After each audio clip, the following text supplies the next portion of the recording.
BBC Sounds. Music, radio, podcasts.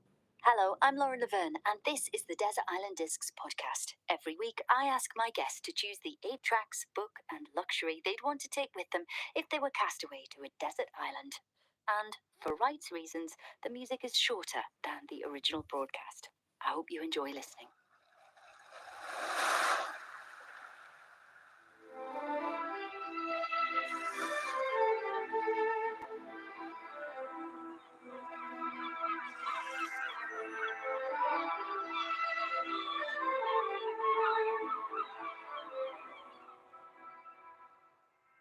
My castaway this week is the barrister and writer Nemini Lethbridge. She was called to the bar in the mid-1950s when she was one of very few female barristers in London. At her chambers, she was locked out, literally and metaphorically, by her colleagues. She was banned from using the toilets and told that she'd better find her own cases, since they wouldn't be passing any briefs her way. Undeterred, she found herself in London's East End, representing 2 brothers who, as she puts it, got nicked every Friday night. They were the Cray twins, and defending them helped make her name. Her legal career was just taking off when her marriage derailed it. Her husband was a talented playwright, but he had a criminal history. They married in secret, but when news of their union hit the press, she was sacked. It was nearly 2 decades before she would practice law again. She used her creativity to make ends meet, writing, living abroad, and raising 2 sons. Then in 1981, she found her way back. She joined a new chambers and later set up a law centre near her London home, giving free advice to those in need every weekend. They still have more people coming in than they can help. At 92, she's still working and says, "I've had a very interesting life. If I had just gone along the conventional path, it would have been quite dull." Nemini Lethbridge, welcome to Desert Island Discs. Hello. We're so thrilled to have you on the programme today, and an interesting life. You're a mistress of understatement, Nemini. Lots to talk about today. Now, I know that you're currently at home due to a fall, but you are still working for your pro bono law centre. What sorts of cases do you take on? We do everything.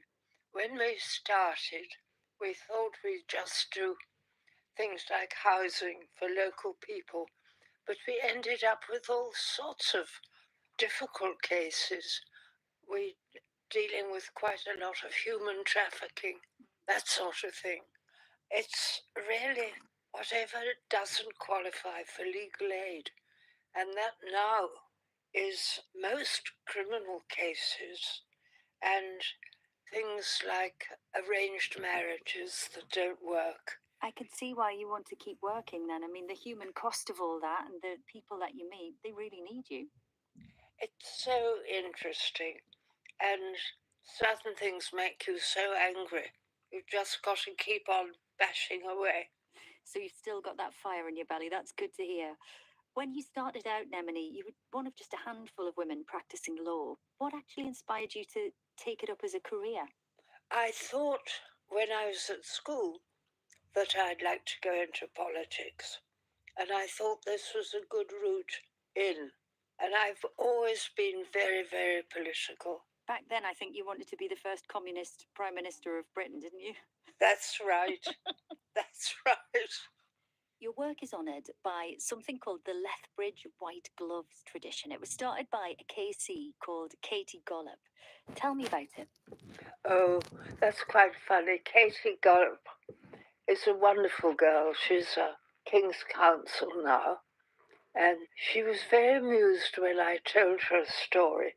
When I was a pupil barrister, which is the equivalent of an apprentice, my pupil master was a very alarming man who'd been one of the prosecuting counsel at Nuremberg and knew my father, who was at that time head of intelligence for the British Army of the Rhine. And he took me on reluctantly. He was very strict about how I dressed, how I behaved, and I could see him cringe with embarrassment when he took me to the Old Bailey, which he had to do all the time. But conservative was the least of words to use when one speaks about dress code. I mean, he wore always striped trousers, black coat, waistcoat, rolled umbrella. And one day I turned up at the Old Bailey with beautiful kid gloves, which my mother had given me for Christmas. And they were pink. And he just looked at my hands and he said, "Pink glove at the Old Bailey." So reluctantly I took them off and got a pair of plain black ones. Well, Katie was very amused by this, and later on she got a pair of beautiful white kid gloves, which are presented every year to one of the women who's just taken silk. That's become a King's or Queen's Council. And they're called after this silly story. They're known as the Lethbridge gloves, and I present them to the lucky recipient. I love that they've become a symbol of your endorsement and this wonderful, trailblazing career that you started. Nemini, I can't wait to hear your discs today. I mean, what a life you've got to put into 8 records. It was terribly difficult, and to get them down to 8 was agonizing. And the first one I chose is Paul Robeson, the famous American bass baritone, singing When Israel Was in Egypt Land, because to me it represents rebellion and history. And Paul Robeson, of course, has such a superb voice. And this is a brilliant song. Go down, Moses, way down in Egypt's land. Tell old Pharaoh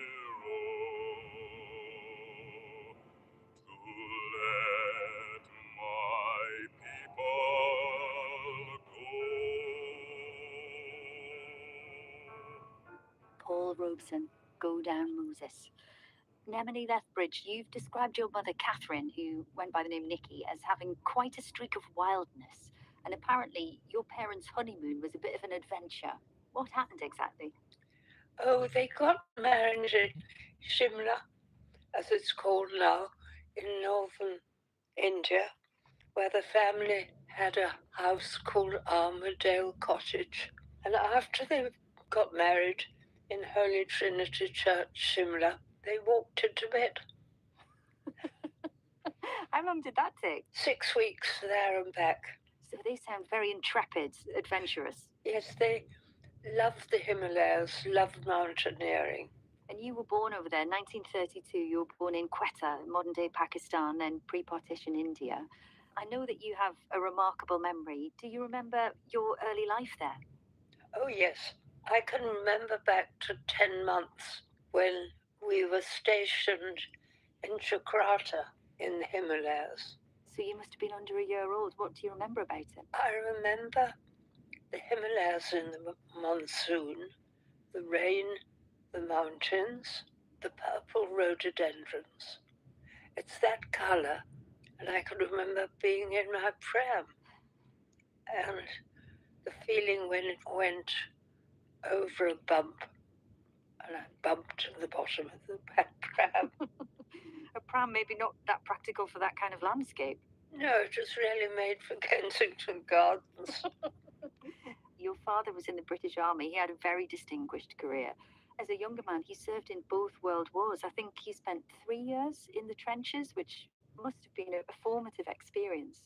Did he talk to you about that? He found it difficult, but I think it was pretty appalling. He went to the war straight from school, and his mother gave him a box of 1,000 cigarettes to see him off.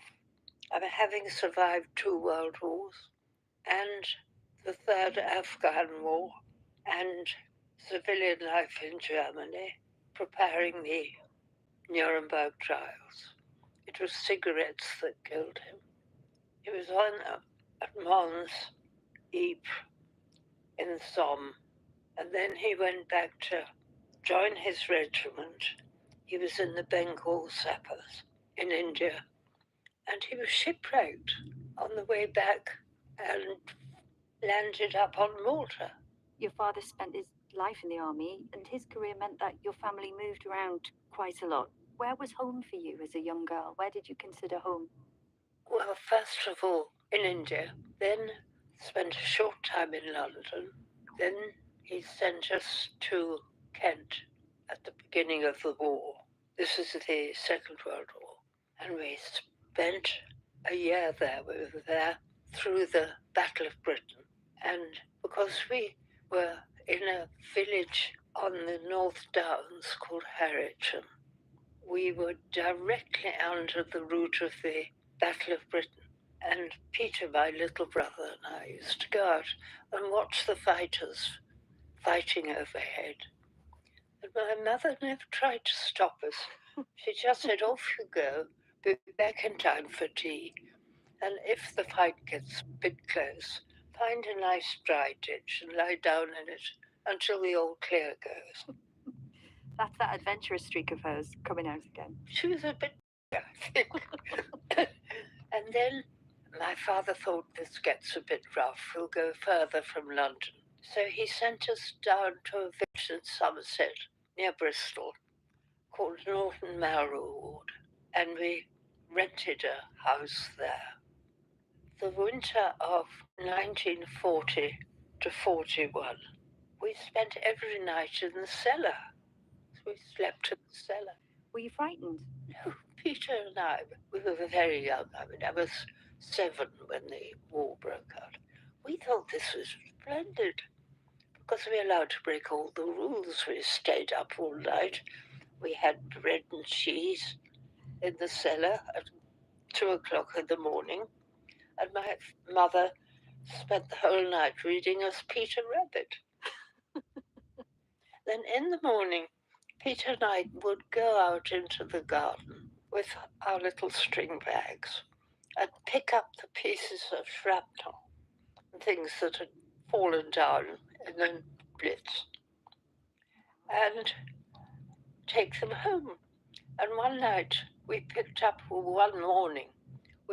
up an unexploded incendiary bomb, and we took it and put it in our toy box. How long was it there? It was there for 3 or 4 days, and then my mother found it to her horror. What did she do with it? She put it in a bucket of sand. It's time for some more music. Your second choice today. What are we going to hear? And why are you taking this disc to the island with you? It's O Come, Emmanuel, which is usually sung as a Christmas carol. And it is sublimely beautiful, I think. And it reminds me of those Christmases during the war. It's played on the radio, or the wireless, we called it in those days, every Christmas. It was a very austere existence at that time. There was no heat at all above stairs, and downstairs, the only day on which we had a fire before lunch, and that was Christmas Day. And I just remember the magic of those Christmases with burning wood fire in the drawing room. Well, it was a mixture of wood and peat, no coal, and this wonderful music.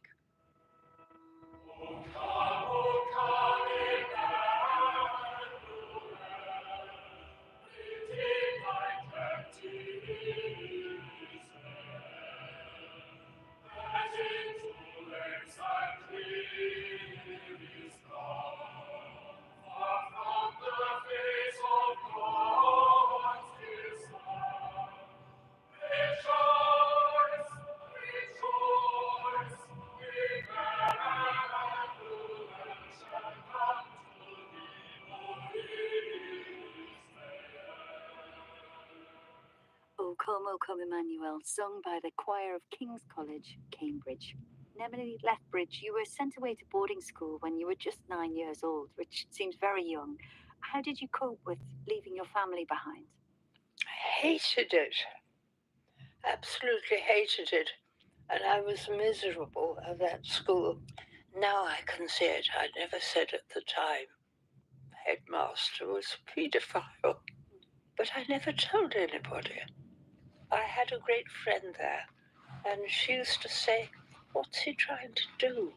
So she was being abused as well. Yes, we used to be called in once a week for something that he called the private interview. We were made to sit on his knee. And I and my friend Gillian talked about this, and Gillian said, "I tell you what he's trying to do. He's trying to quickly you can close your ribs so that he can get at your heart." That must have been terrifying, especially when separated from your family. Could you talk to anyone else about it? Nope. No. And what did it do to you to carry that with you? Did it ignite a sense of injustice?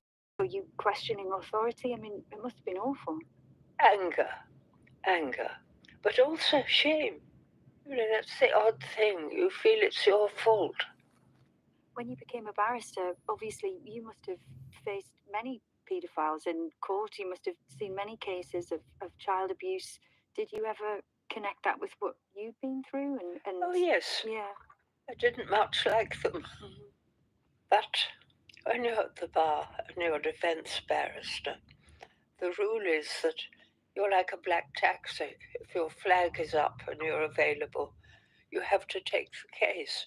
You don't have to like your clients. Nemini, you said, you had that sense of anger, and actually you described anger at the beginning, as still being a driving force within you. Yes. Do you think that in a way that was part of your choice of career, part of what led you to work in the law, to gravitate towards the justice system? Yes, very much. Nemini, your father was posted to Germany just after the end of the Second World War, and he was Chief of Intelligence for the British Army of the Rhine, so leading the denazification efforts there. In 1946, prior to its destruction, he actually took you and your brother down to the Führer bunker to see where Hitler and Goebbels spent their final days. What do you remember about it? He took us up to Berlin. He said I was spending too much time sitting in our house in Western Germany reading the Brontes. And he said, "I didn't bring you to Germany to read the Brontes. I wanted to teach you a bit of history." And at that time, my mother was with us, and my little sister, who was 2, about to, and she said, "This isn't a suitable place for children." And my father just said, "I'm sorry, I think Nemini and Peter should get educated." So she said, "Well, I'm sorry, I'm going to wait outside." He managed to get the keys, and we went down steps into something like a cellar, with down many steps we went, and there were different rooms on each room, and he got the keys and opened them, and most of them were of no interest. They were empty or had been ransacked. The further down we went, the more significant they became. And in the end we came to one room which had nothing in it except a sofa, which was covered in some satin material. I think it was orangey yellow. It had a terrible big brown stain. My father just said, "Okay, I think we've seen enough." It must have stayed with you, that experience. Have you thought about it a lot over the years? Never lost it. Even if you wanted to, you couldn't forget things like that. And when I got back to school, by this time I was at Tudor Hall, which is the equivalent of a secondary school.